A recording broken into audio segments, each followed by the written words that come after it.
Abonne-toi à la chaîne Zadia officielle et deviens une meilleure version de toi.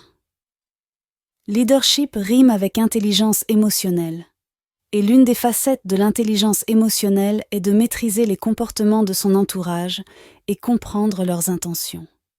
Imagine ceci. Tu rencontres une personne charmante, quelqu'un qui semble être un ami dévoué ou un partenaire attentionné. Pourtant, au fil du temps, tu commences à te sentir mal à l'aise, voire accablé.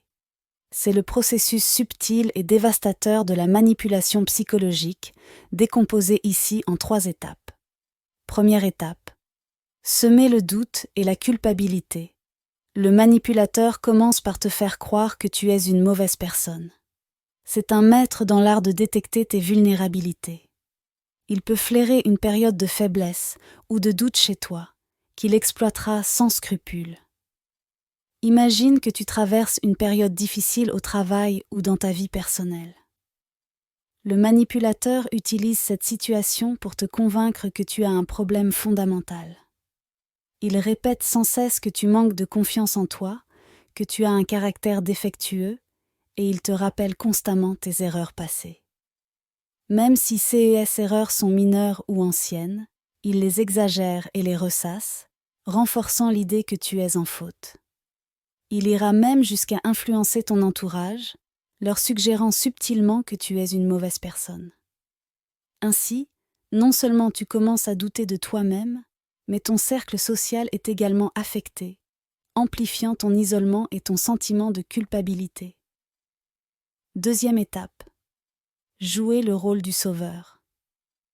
Une fois qu'il a implanté en toi ces graines de doute et de manque de confiance, le manipulateur passe à la deuxième étape, se positionner en sauveur. Ayant creusé profondément tes blessures émotionnelles, il se présente maintenant comme la seule personne capable de te comprendre et de t'aider.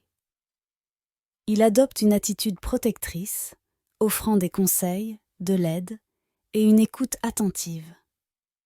Tu deviens progressivement dépendant de lui, car il semble être le seul à pouvoir t'apporter un certain réconfort.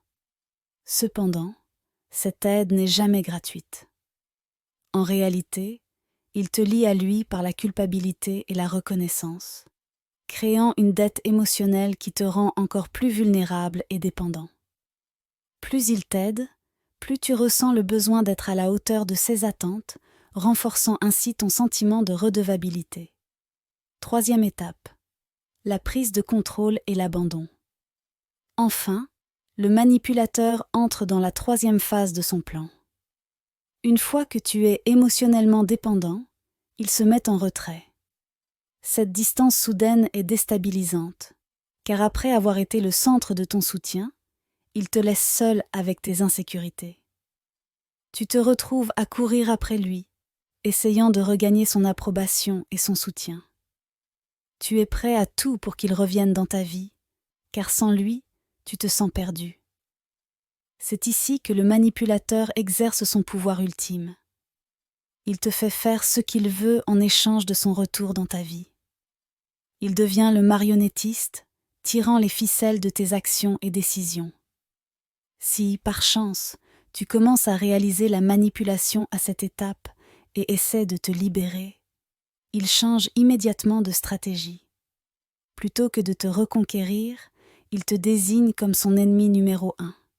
Il t'attaquera de toutes les manières possibles pour te discréditer, retournant ton entourage contre toi et utilisant toutes les informations qu'il a recueillies sur tes faiblesses pour te nuire. Cette dynamique destructrice peut sembler effrayante, mais comprendre ces étapes est le premier pas vers la résistance et la guérison.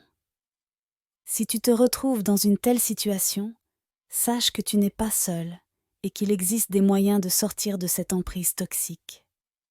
Cherche du soutien auprès de personnes de confiance. Renforce ton estime de soi et, surtout, prends conscience des signes de manipulation pour ne plus jamais tomber dans ce piège.